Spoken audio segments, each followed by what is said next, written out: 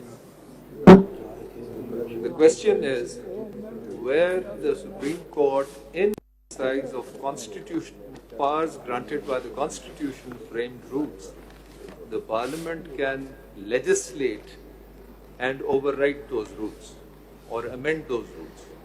That's the question. Noted. Please answer when you are answering. Additionally, through already law or through the point is taken, sir, by already with me, and I will answer that. And I have my own views on this, that the Parliament cannot do this thing by an ordinary.